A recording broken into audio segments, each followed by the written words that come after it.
Bueno, hola a todos, muchísimas gracias por estar aquí. Hoy tengo la fortuna de contar con un invitado súper especial. Les presento a Carlos Suárez. Carlos es abogado de la Universidad Externado de Colombia, especialista en gerencia pública y control fiscal, litigante durante muchos años, además.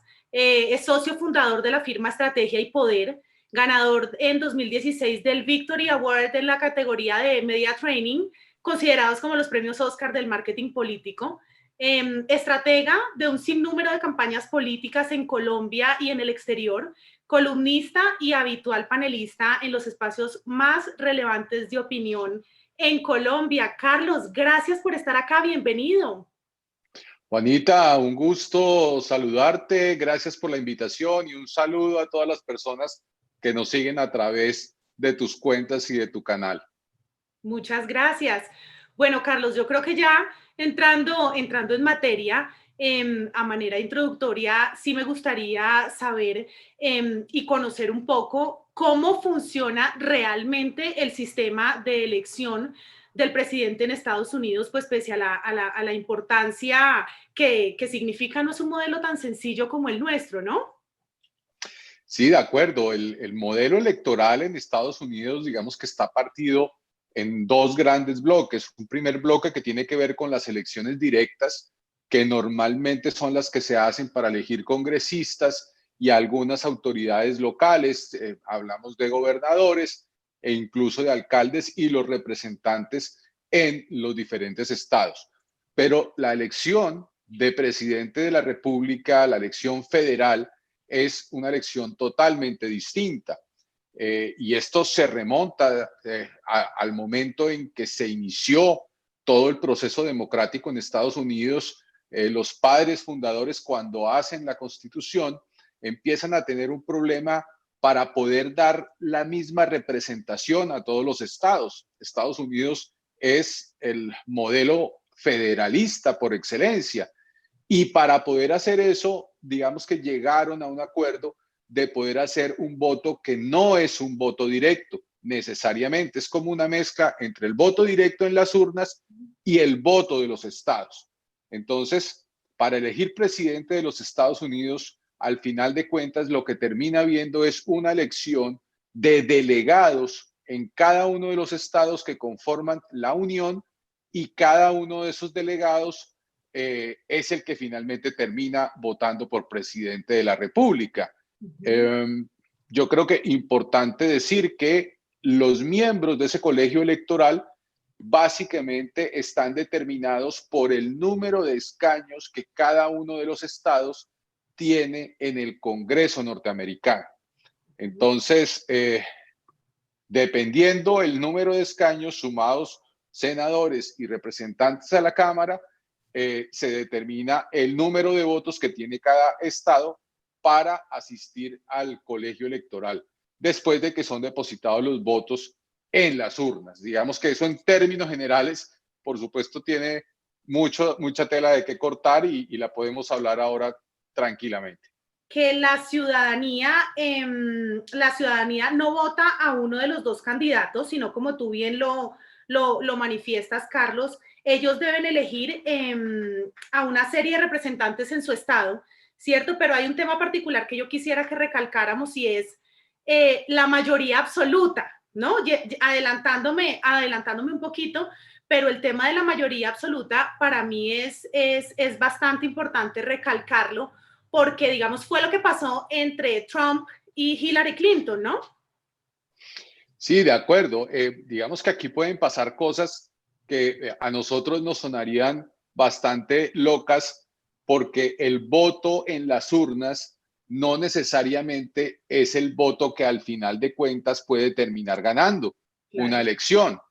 Entonces, por supuesto, cada estado tiene un número de votos en el colegio electoral y esos son los que al final terminan contando para poder determinar el ganador de la contienda. Entonces, no necesariamente la sumatoria de votos que se depositan en las urnas por cada uno de los candidatos es el resultado final de la elección. Me explico.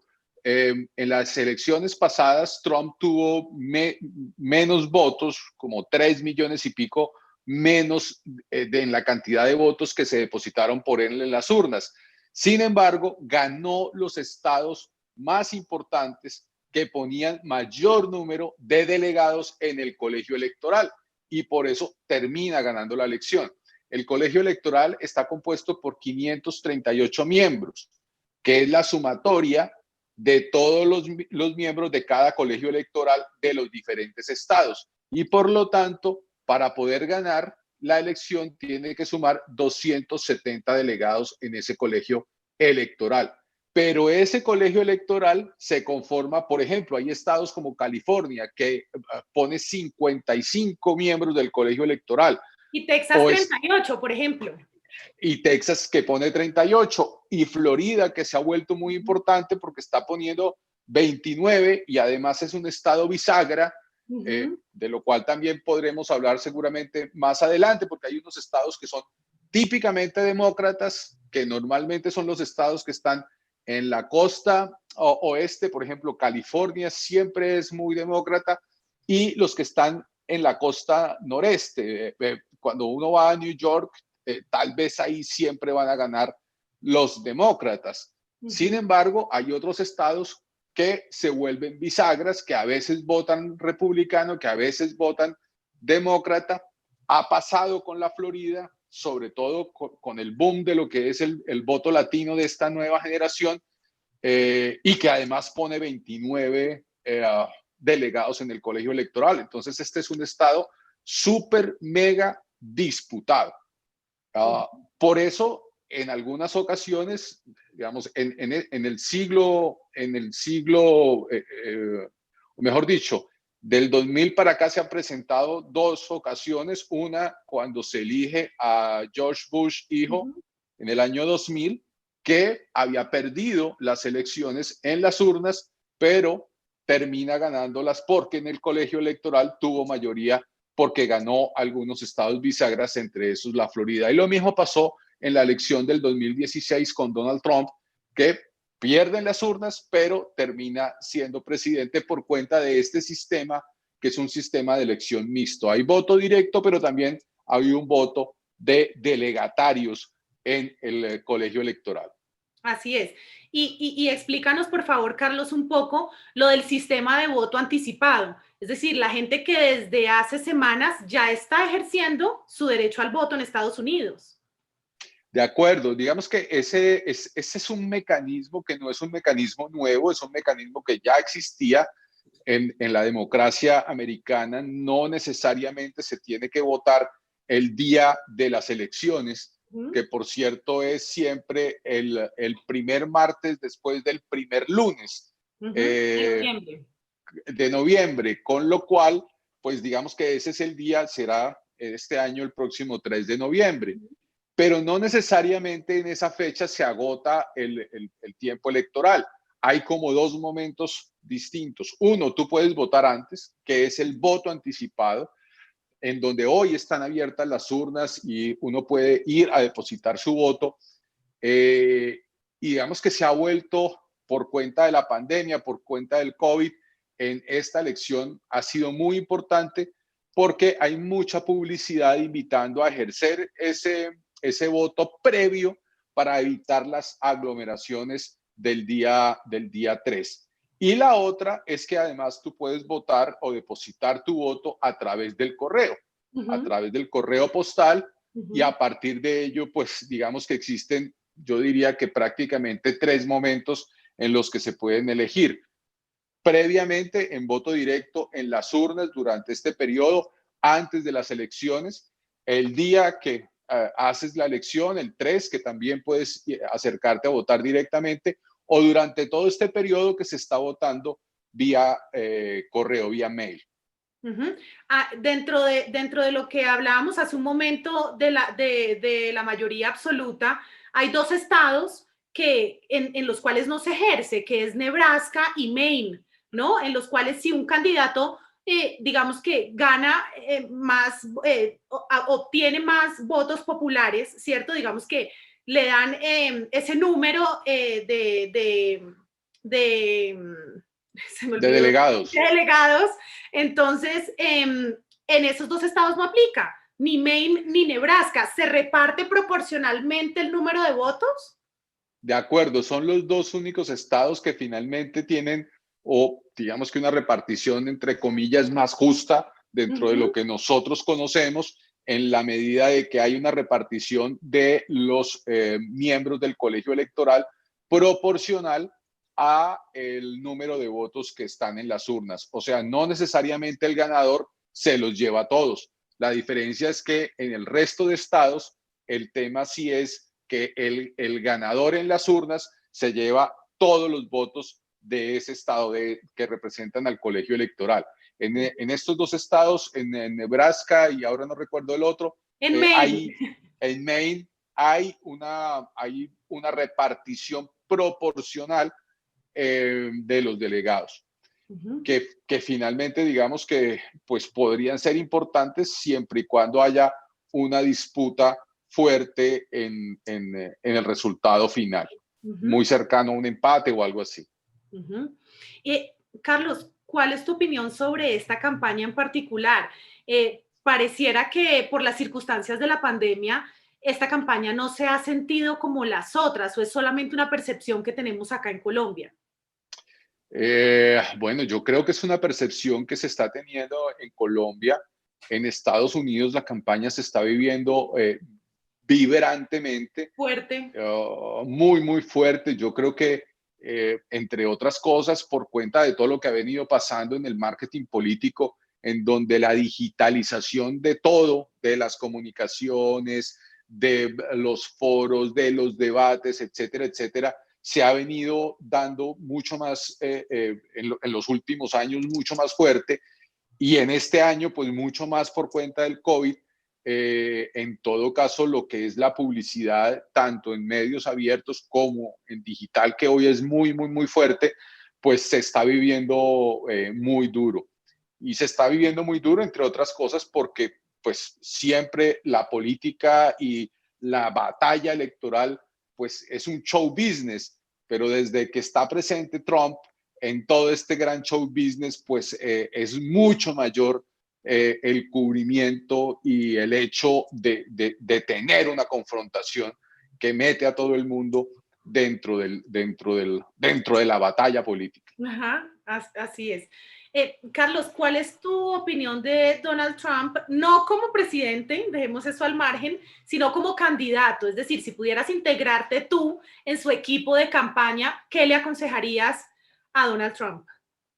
Bueno, yo creo que no le aconsejaría nada a Donald Trump. Yo le aprendería mucho a Donald Trump. Hay una cosa, Juanita, que yo siempre he venido teniendo como el prurito frente a las campañas y frente al hecho de la política. Yo siempre he dicho que las campañas no son otra cosa que un show business. Sí. Y el show business es lo que termina vendiendo y es lo que termina conquistando al elector o alejándolo. Dentro de esa dinámica es perfectamente claro que tú lo que tienes que despertar son emociones y sentimientos dentro de una masa con la que te puedas conectar a través de eso. Yo creo que la política, yo no sé si afortunado o desafortunadamente, pero para mi oficio, afortunadamente, pues no es un proceso racional. Cuando tú te acercas a la urna a votar o cuando depositas tu voto, no estás estudiando el plan de gobierno del candidato, ni estás mirando las 300 páginas del plebiscito y habiéndotelo estudiado. No, tú estás votando con el corazón por una percepción, por algo que te hizo sentir esa persona o esa causa por la que estás depositando tu voto. Y ahí Donald Trump es un fuera de serie. Y es un fuera de serie porque el hombre lleva más de 30 años haciendo show business en Estados Unidos. Nosotros lo conocimos en un reality, pero aquí en Estados Unidos el hombre era una celebridad también en la lucha libre, pero aquí el hombre era una celebridad con el tema de Miss Universo. Sí, También era una sin duda. celebridad en los negocios y en los casinos. O sea, todo aquello que movía el show business, el boxeo, la lucha libre, las reinas, los negocios y los realities, ahí estuvo siempre Donald Trump siendo protagonista de ello. Y terminó siendo el presidente de los Estados Unidos en medio de lo que yo llamo el show business, que es el mayor de todos los espectáculos y Sí. por supuesto el que tiene al final de cuentas el premio más importante, que es el poder del mundo. Y te cambio la pregunta, no te cambio la pregunta, te cambio el candidato. Si pudieras integrar el equipo de campaña de Joe Biden, ¿qué le aconsejarías tú a él? Yo lo que le aconsejaría a Biden es que entre dentro de la dinámica de la emoción y de los sentimientos. Si él quiere combatir una candidatura que es sentimental, que como la que más mueve ese show, él tiene que entrar a combatir también de la misma manera. Un poco menos de racionalidad y un poco más de emotividad creo que le hace falta a la campaña de Biden en los Estados Unidos. Uh-huh. Sabemos de la importancia institucional e histórica de los debates en la campaña hacia la Casa Blanca. ¿Qué opinión te ha generado estas campañas en particular? Mira, yo con el tema de los debates tengo una ambivalencia y es la siguiente. Los debates hoy, en las campañas modernas no ganan ni pierden elecciones. Es más probable, digamos, que sean parte de todo este show business. Bueno, es que las campañas mueven millones y millones de dólares en anunciantes, en pauta, en publicidad, en espacios de medios masivos y por supuesto ahora digamos que la torta se amplía por el tema de las redes bueno, y todo lo que está pasando en la explosión de las comunicaciones digitales. Entonces, yo siento que los debates hacen parte de esa dinámica del show, pero finalmente en un debate tendrá que pasar algo muy extraordinario para que los electores que ya están casados con cualquiera de las dos tesis emotivas, en este caso aquí solamente hay dos tesis, pues porque normalmente solamente son dos candidatos de los dos partidos tradicionales y no se mueven. Cuando tú ves las encuestas después de los debates, en todas partes, pero aquí que todo lo miden, los amigos de Trump dicen que Trump ganó el debate, los amigos de Biden dicen que Biden ganó el debate, y es muy poquito ese porcentaje que se pueda mover de un lado a otro por cuenta de los debates.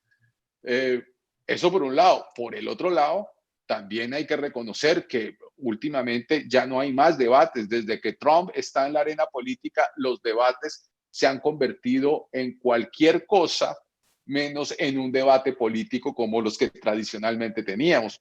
El hombre entra al ring, reparte leña para todas partes, incluido para el periodista o los periodistas que están haciendo de moderadores, no deja hablar al contrincante, digamos que se toma de ruana el escenario, que es lo que sabe hacer, porque es un maestro en las comunicaciones, y finalmente en eso terminan convertidos los debates.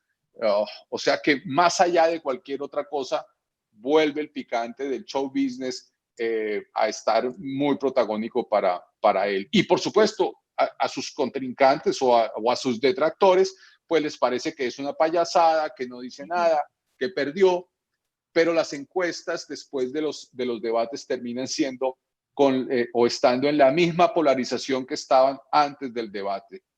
Sirven para darle salsa y picante, pero no tengo claro que en este momento sirvan para captar votos. No son determinantes. Yo estoy perfectamente convencido de que ya no son determinantes los debates para eso.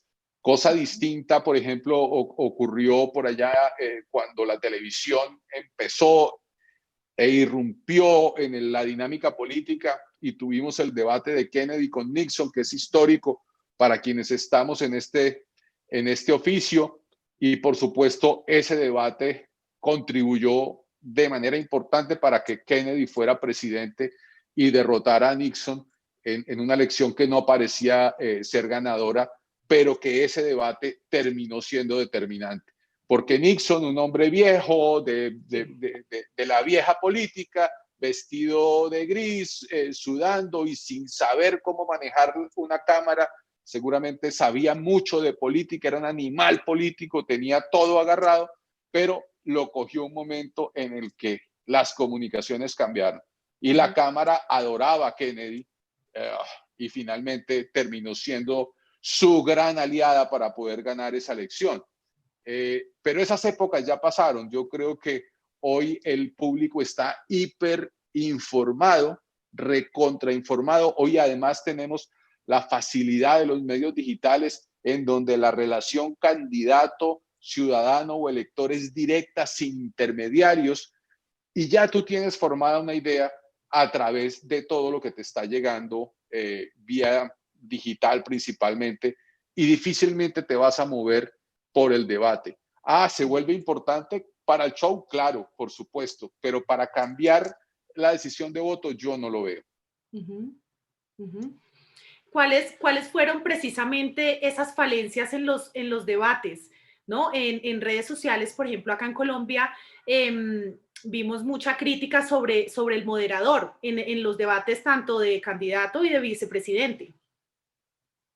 Sí, claro, hay críticas sobre el moderador, pero es que aquí hay una polarización increíble. Lo que está ocurriendo, que además se parece mucho, en eso sí está muy parecido a Colombia en el tema de la polarización, pero los moderadores han terminado perdiéndose dentro de la misma dinámica de la batalla política. Antes el moderador estaba de un lado, se supone que era perfectamente imparcial, y los candidatos además no se atrevían a meterse con el moderador porque habían unas reglas no escritas de cultura y de urbanismo. En este caso no ocurre lo mismo, porque te repito, es que cuando Trump llegó le pegó una patada al tablero de las reglas de cómo se juega la política. Y el moderador terminó metido dentro de la pelea que Trump quiso terminar armándole a los grandes medios. Yo creo que muy al estilo de la lucha libre, que es parte de toda esa puesta en escena de Donald Trump, entendió que para los debates también tiene que pegarle al árbitro, como hacen los luchadores de lucha libre aquí en los Estados Unidos y en México también. Entonces metió al árbitro en el debate y le está pegando un par de cachetadas incluso antes de llegar al debate. Uh-huh. ¿Cuál crees tú que será el resultado el 3 de noviembre? Uy, esa es una pregunta bien difícil de responder. Mira, las encuestas hoy están diciendo que Biden va seguramente a derrotar a Donald Trump. Pero hace 4 años las encuestas decían exactamente lo mismo de Hillary Clinton. Yo creo que va a ser un resultado bastante impredecible por muchas razones, entre otras cosas porque Trump ha venido poniendo un signo de interrogación al resultado. Desde hace meses está diciendo que no reconoce el resultado, pues todavía no ha perdido y ya está diciendo que no lo reconoce, y no lo reconoce porque dice que el sistema electoral es un sistema corrupto, y que además el voto por correo y el voto anticipado no le va a dar la tranquilidad del resultado electoral. Entonces, va a venir después del 3 de noviembre, porque de pronto el resultado no lo vamos a tener esa misma noche del 3 de noviembre. Va a venir un tiempo de conteos, va a venir un tiempo de reconteos, de peleas, de idas y venidas, y el resultado es muy difícil, muy difícil establecerlo. Recuerda, Juanita, que cuando George Bush hijo derrotó al entonces vicepresidente que estaba corriendo para la presidencia, Al Gore, duramos, no sé, un mes o un mes y medio Sí. hasta que la Corte Suprema de Justicia determinó los resultados. Y también eran otras épocas, ¿no? Al Gore, digamos que era un político distinto y no peleó el resultado, que fue bastante apretado. Pero con Trump eso no va a suceder. Con seguridad, si hay un resultado apretado y nos vamos a un reconteo o algo, va a haber eh, eh, una disputa muy, muy fuerte.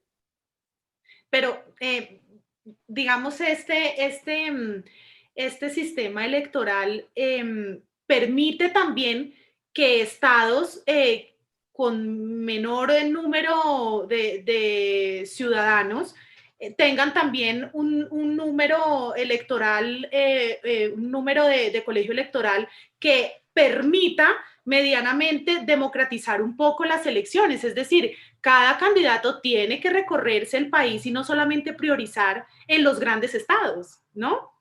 Bueno, en un principio de la campaña, sí.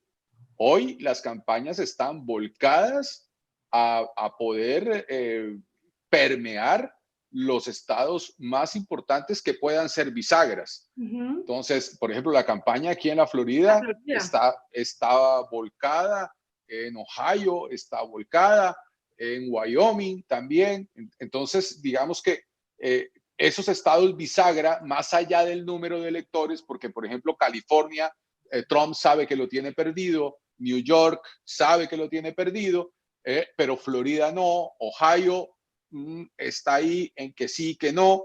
Entonces, ahí hay 3 o 4 estados en los que están muy concentradas las campañas en estas últimas semanas.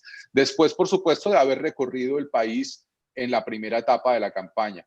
Ahora, recuerda que también para ser nominado candidato, tú tienes que haber pasado por las Sí. elecciones primarias y por los caucus en los estados que tienen los caucus o las convenciones. Sí. Y digamos que ahí se aceita la maquinaria general del país y después sí se concentra mucho en esos estados que pueden ser bisagras y que pueden votar republicano o que pueden votar demócrata, y allí es donde se concentran hoy las campañas, los recursos. El tema de los recursos en las campañas es una locura, y es una locura porque aquí todo el mundo pone plata para las campañas. Entonces aquí hay fundaciones, colectivos, asociaciones, los partidos políticos, los particulares. El dinero que se mueve es una locura cuando hay temporada electoral. Entonces, eso también va a jugar, y va a jugar muy duro. Y están pues las disputas por los distritos electorales, que también hacen parte de todo este juego. Es decir, cuando uno habla del sistema electoral americano, es un intríngulis muy complicado de entender, es un laberinto que tiene cada uno sus propias reglas, y pues por supuesto la pelea cuando se aprietan los resultados, como en todas partes, se vuelve muy compleja. En algún momento la Corte Suprema de Justicia toma partido por un lado o por el otro, o por meterle mano también a las reglas electorales que establece cada uno de los estados, que eso también es una manera de determinar hacia dónde puede ir o no el voto. Por ejemplo, el hecho de prohibirle a los exconvictos el derecho al voto, pues eso excluye una población importantísima que normalmente se sabe que no vota a la derecha, sino que vota demócrata. Claro, y es que cada estado es soberano, ¿no? Cada estado es soberano para establecer sus reglas del sistema electoral. Sí. Por supuesto, lo vigila la Corte Suprema de Justicia para que tenga unos parámetros, pero cada uno hace sus propias reglas, y ahí es donde está el secreto, porque cada estado tiene unas reglas diferentes frente a cómo ejercer el derecho al voto. Y ahí pues pasan cosas, como en todas partes, como en todas las democracias, que nosotros hablamos de democracias imperfectas. Bueno, entre más vericuetos, más imperfecciones les vamos a encontrar. Claro, claro. Y hablando de eso, por ejemplo, ¿qué lecciones del sistema americano deberíamos aplicar acá en Colombia? ¿Qué elecciones del sistema americano? No, yo creo que ninguna, por una razón, y es que la estructura del Estado es totalmente diferente Sí. la americana a la nuestra. Nosotros somos un estado unitario descentralizado por regiones.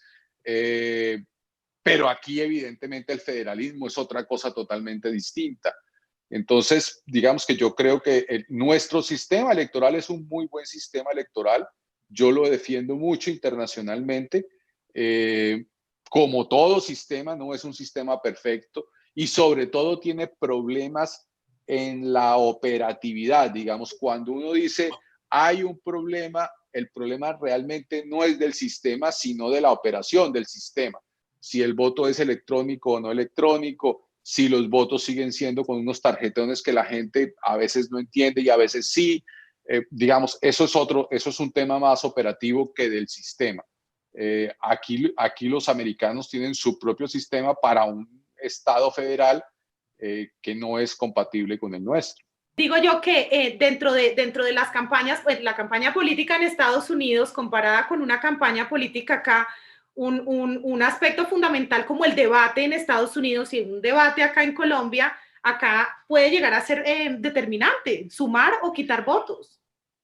Sí, claro, pero cada vez, digamos, cada vez pasa una cosa y es que las elecciones unipersonales en Colombia adquieren una dinámica y esa dinámica, evidentemente las campañas son muy determinantes, los debates cada vez menos, pero aún lo ¿Sí? son. Sin embargo, por ejemplo, las elecciones al Congreso o las elecciones a corporaciones públicas, eso sí tiene una dinámica totalmente distinta que no tiene nada que ver con la campaña. Sí. Salvo unos casos, digamos, algunas ciudades muy urbanas están empezando a tener cierta independencia y a poder llenar estos cargos de corporaciones públicas en Colombia digamos que a punta de campaña. Pero todavía siguen siendo la excepción y la norma general es que en Colombia las elecciones al Congreso, a las asambleas, a los consejos, pues dependen de el padrino político, de la maquinaria, de los contratos y del dinero que tú puedas tener para aceitar el día, sobre todo el día de las Sobre todo el elecciones, día, claro. que es donde pues se va el 80% del presupuesto de una campaña eh, y sobre todo si es a corporaciones públicas. Sí, sí, así es. ¿El 80% el día de elecciones? Eso es lo que normalmente se gasta en una campaña el día de para corporaciones públicas en Colombia, Increíble. porque tienes que tener toda la logística, el transporte, Traslado. llevar a la gente. En algunos sitios se habla del refrigerio y en otros sitios pues se empiezan a hablar ya de otras De cosas otras. adicionales. Entonces, ahí es donde realmente se ejecuta el presupuesto. Mira, hay muchos congresistas que prácticamente no hacen campaña, digamos, que lo que hacen es una presencia no muy importante, que no están en los debates, que no van a la plaza pública, pero que finalmente el día de elecciones tienen asegurada una curul muy importante con una muy buena cantidad de votos que uno no sabe de dónde sale, o al revés, uno sí sabe de dónde sale más bien. A eso voy con el tema de las campañas acá en Colombia. Sí, Sí, no, de acuerdo, de acuerdo. Pero mira que en todas partes se cuecen habas. Digamos, un inconformismo muy, muy, muy grande con todo el lobby empresarial y con todo el lobby que hay de las grandes corporaciones que son los que terminan patrocinando las campañas de los congresistas. Y por supuesto, esas curules son curules que no son unas curules libres, sino que hacen parte realmente de un entramado económico y político que tiene asegurados unos escaños en el Congreso de la República y que, digamos que en las últimas elecciones, algún movimiento de los que aquí podemos llamar movimientos ciudadanos, pues han empezado a hacerle un contrapeso a ello, porque la financiación, toda la corrupción empieza y termina en dinero. Entonces, claro. cuando la financiación de las campañas hacen parte del interés de una mega empresa o de unos megacontratistas. En Colombia son los megacontratistas, pero aquí tenemos los megadonantes también, que tranquilamente lo que hacen es que compran una curul. ¿Qué piensas tú del voto obligatorio, Carlos? Mira, yo creo que el voto como un derecho, que es como tal vez el más sagrado de los derechos de la democracia, no debe ser obligatorio. A mí me parece que yo debo tener la libertad de elegir, de ejercerlo o de no ejercerlo, y que el que tiene que tener la obligación de hacer que el ciudadano vote es el candidato que se postula y es el sistema que tiene que ir a cautivar el corazón y los sentimientos de ese elector para que esté presto a salir a votar, para que no siga desencantado del sistema, para que no siga como está nosotros, que hoy tenemos unos índices de abstención demasiado altos y que tenemos un ciudadano que definitivamente siente que por un lado va el país y que por otro lado va él, y que se siente abandonado y que se siente olvidado. Pero eso no se soluciona imponiendo el voto obligatorio, porque esa es una relación de ciudadano y de elegido que tiene que darse a partir de trabajar por el ciudadano para que el ciudadano pueda interesarse más en la política. ¿Es más interesante las elecciones en Estados Unidos que en Colombia? ¿Son más interesantes, más emocionantes? Depende, si uno las mira desde afuera, podrían ser más emocionantes, pero cuando tú estás haciendo una campaña, así sea la campaña del pueblo No, pues. más pequeño, del municipio más pequeño, la sientes con el alma y con el corazón. Siempre estar afuera es más tranquilo, poderla ver como analista es mucho más tranquilo. Y yo creo que en Colombia la vivimos con mucha pasión, sobre todo en estas épocas de polarización en las Sí. que estamos y en las que se van a venir. Cada campaña va a estar mucho más atizada por todo este fervor político que hay. Fíjate que el abstencionismo en las unipersonales ha descendido y seguramente en el 2022 va a ser también menor por cuenta de que estamos todos mucho más metidos en este cuento y en esta pasión de la política que a veces nos desborda, pero que finalmente es de lo que se trata, de enardecer las pasiones. Así es, pues Carlos, muchísimas gracias por acompañarnos, gracias por aceptar la invitación para estar en este espacio.